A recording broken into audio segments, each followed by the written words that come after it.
Hi, this is John with John's Workshop. Today we're working on an e-bike battery. This one's made by a company, Bionics. It was put on the charger over the winter and just wouldn't do anything. So actually I've already taken the case apart here, and I've actually pulled the battery out. It's a little bit non-reversible because you do have to do some cutting and untaping of things, and so I've gotten the battery pack out of here, and we're going to diagnose the battery pack and figure out why is it not working. It won't charge. It won't really do anything. Certainly doesn't make the bike go either. And this is the battery pack. You can see I've stripped off a lot of the outside part of it here, just to be able to get in here and try to figure out why is it not working. So I got my trusty fluke meter here, and so I was just measuring voltages of these various different stacks, and you can see here 3.6, so that's pretty good. Go over here, 3.6, and then when I go across this bank of cells here, 0. So this set is shorted, and I did measure voltages on the rest of them, and they all look pretty good. They're all right around 3.6, which is probably not quite where they should be if they were fully charged, but I think the charging stopped when these guys shorted out. So that's our challenge, is to get to those and replace them. So I just started measuring voltages across here, and I found that there's a set of cells that have 0. And so that's our problem. I wrote bad on the top here. The way these are connected, you've got 4 in parallel, and there are 13 of these parallel stacks throughout the battery to give you 52 volts. So luckily it's this set of 4 right here that are bad. This set's good and all the other sets are good, but since these are shorted, if you measure, there's 0 volts across here. That set has to be replaced. Hopefully they're not going to be too hard to get to. We're going to have to rip the nickel off here and replace that, of course. But that's the plan, is to replace these 4 cells here, which are 0 volts. The trick is going to be getting these spot weld joints undone. Some people use a dike cutter, side cutter, using a screwdriver. Whatever you do, just make sure you don't short them, because these are still energized. The other cells are still energized, but somehow we got to get this the spot weld in here broken so that we can get these batteries out of here.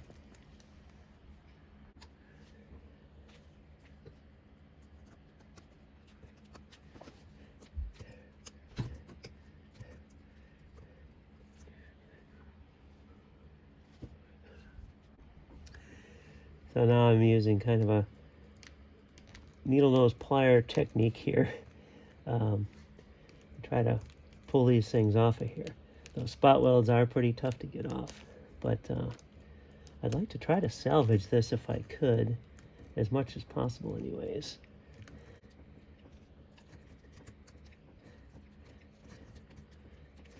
So I was kind of doing that and then sticking a screwdriver under here to try to pop it up a little bit. But these are not really meant to be taken apart. As you can see, this is not really working that great. I'm afraid I'm just kind of ripping up that nickel pretty good. There we go. So it's not pretty, but it is coming off. I'd like to not have to do as much nickel replacement. I'm just continuing to kind of pry on here and use the needle nose pliers a little bit and try to pull this off of here. It's certainly not pretty, but it is coming off.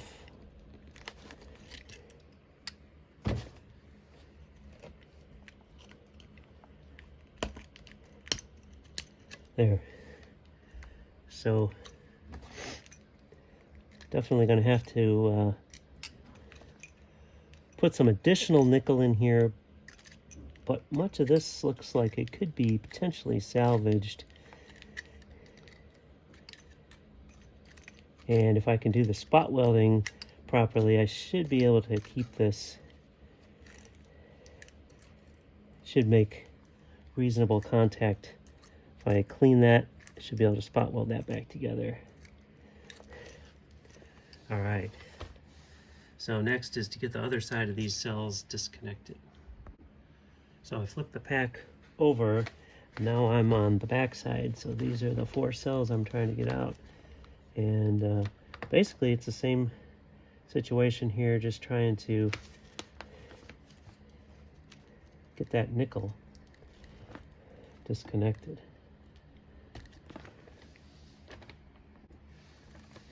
All right, got the first cell off there. Again, not a pretty process here, kind of damaging the heck out of this nickel, but I kind of feel like if I put a new piece of nickel in there, it'll probably be all right. And then just add to it. So there we go, that one's out. And just been kind of using the screwdriver to try to lift up as much as possible.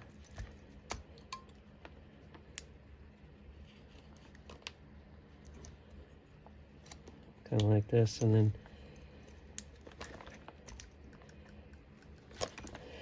just kind of ripping it out a little bit here. There we go. And one more to go. That's this guy here.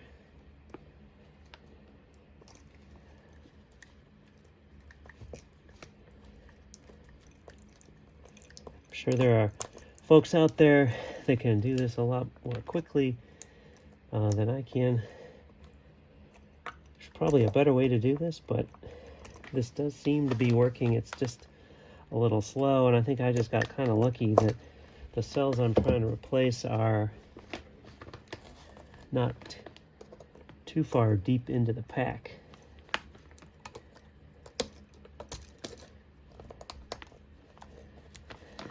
There we go, that's out. So it's not pretty, but it's out. And then I think what I'm going to try to do here is just kind of flatten this as much as possible.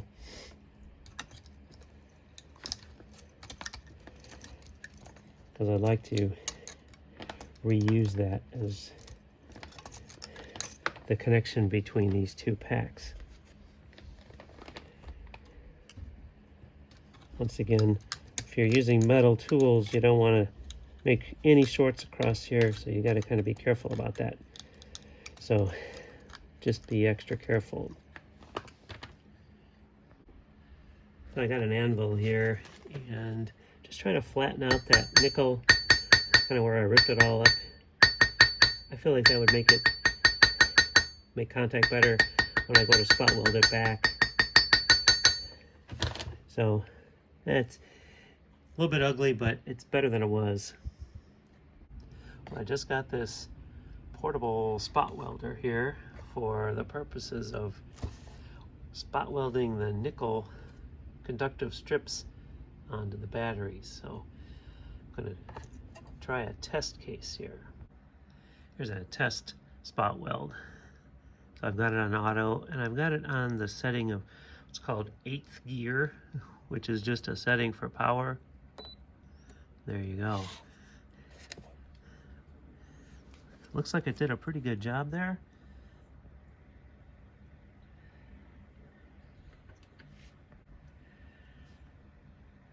They're zooming in. Looks like it might be a little bit too much power there. Seems like it really dipped in the nickel there. Okay, here's a test with 6th gear. See how that looks.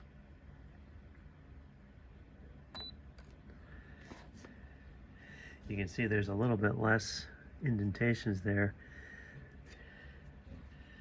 That looks pretty good. I'm gonna take this off and see if we've blown a hole in the battery itself. That's one thing we don't want to do. Okay, that looks pretty good there. I don't see where we've blown a hole in the battery, so as long as that makes pretty good connection, then I think our spot weld is probably okay. So the next step is to get these cells aligned in the right way so I can weld a strip of nickel across the top and the bottom. And so I've just got a little cardboard box here, and I've just put these little spacers in here. And I think if I do this, tape this together, that I should be able to get the same spacing as what's in the battery pack. So I'm going to give that a try here. See if I can just use some tape to temporarily hold this assembly together. Like this.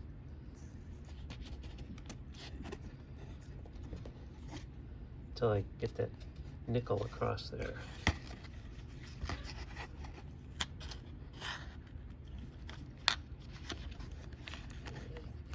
Pull it out of here. You can see I'm losing the little plastic things, but I think we can get this back together like this.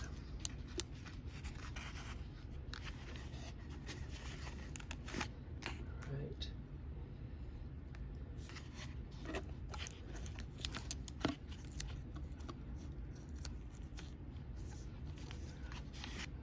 There we go. It looks correctly spaced.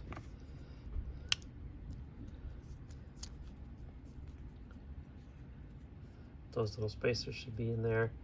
Should be square here. Looks like I need another piece of tape here.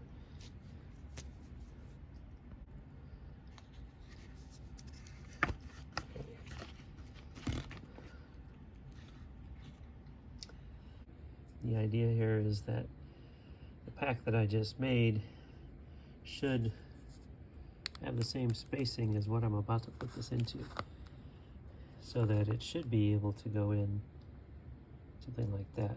And that looks pretty close. But once I spot weld that nickel across here, I don't want to have to undo that, so that's why it's worth making sure it's right before we start spot welding. So I put the 4 cells together in the vise here, just hold them, and I put a strip of nickel here, just taped it down on that side, and we're gonna start the spot welding process here to get these all connected together.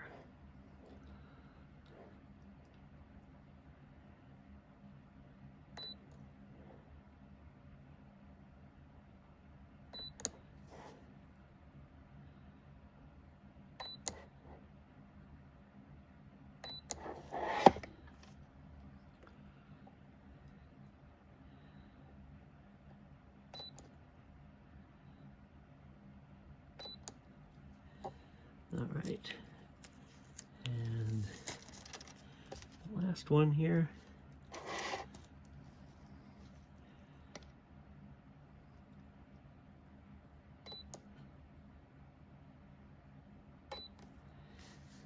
All right, and now with the tops, we're going to do the same thing.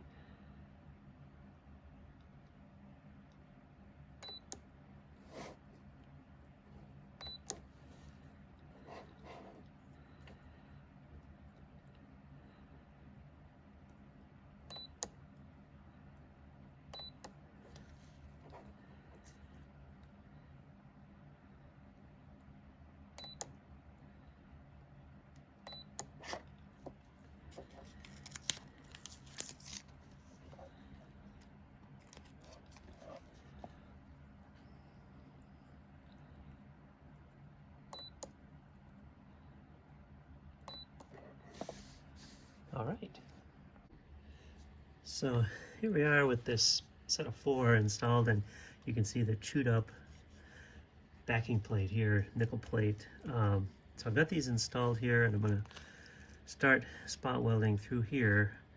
I'm going to just use a piece of tape here to help hold this in place here while I'm spot welding. So what I'm trying to do here now is to spot weld this base nickel that was already there to the the nickel that I just spot welded, that strip. We're going to try a spot right here.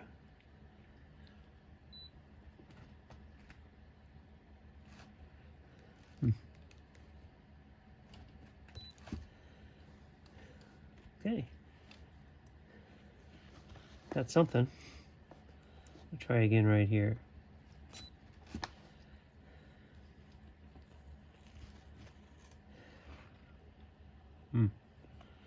And we're gonna try again here. Let's see how this works.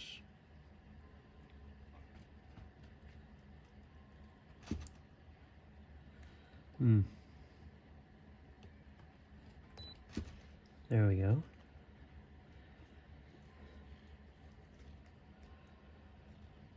And here. Got some, there it is. There's a little bit of adhesive on there, so we're not getting good contact with the probes. Once they fire, it feels like it's doing a pretty good job there. There we go, another one. Again, there.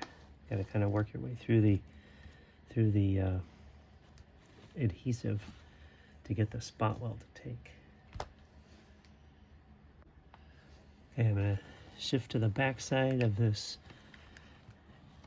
Try to put a little spot weld here. Another one here. Another one here. So it looks like we're making pretty good contact there.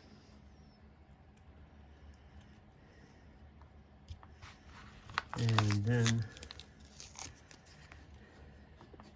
go under this tape here.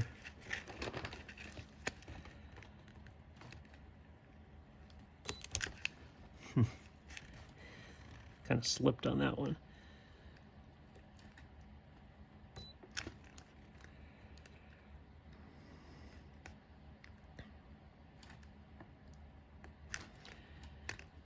So here.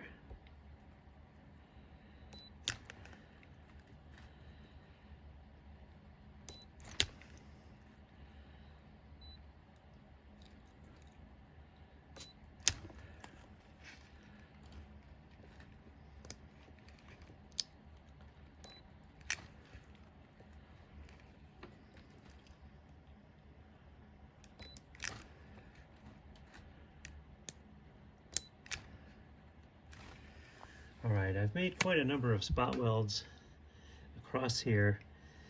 The idea really being to get this nickel strip that I put on to be bonded to this and make really good electrical contact. So I think I've achieved that. So now I've flipped it over, taped up the one pack of 4 cells here that was flipped out earlier, and we're ready to pull this down to here, and then we're gonna spot weld that on there. That really wants to flip back up since I had bent that.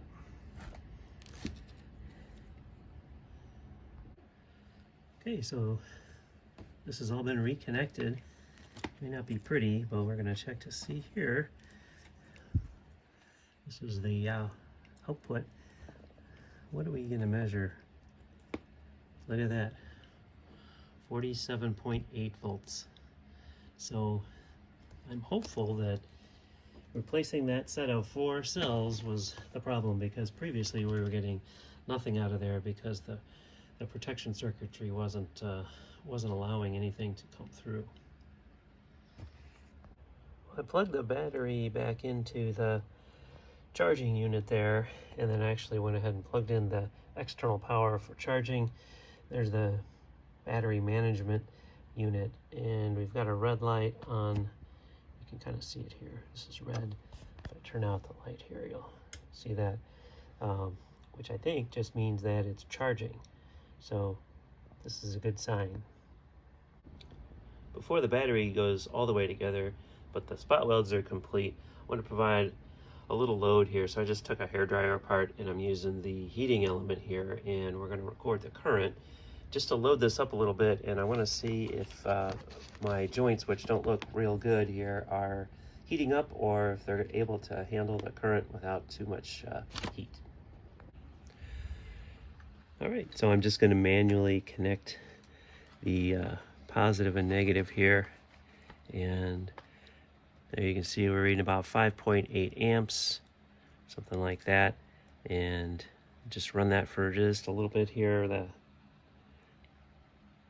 heating element is getting hot over there, and I'm just feeling these joints. They don't feel bad. They don't feel like they've gotten that hot. I know that's probably not as much current as we would expect to see once this is running, but I didn't feel any evidence that those were getting hot in there. So I feel like the connections are probably pretty good. I'm adding a little bit of caulk here in place of whatever this is here, but just using some poly seam seal here. You can see that we need to somehow attach this. So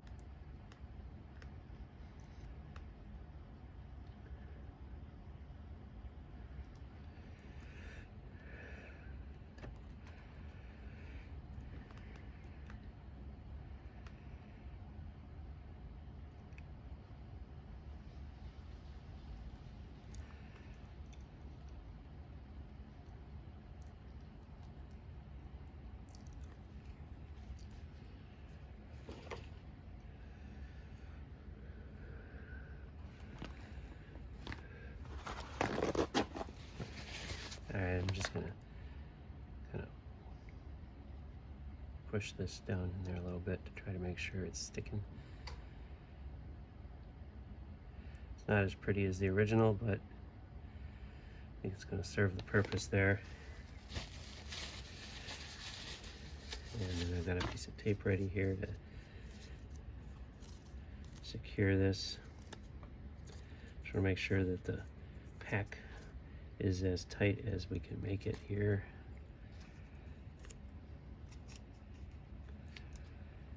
So there's no bouncing around once it's back in the bike.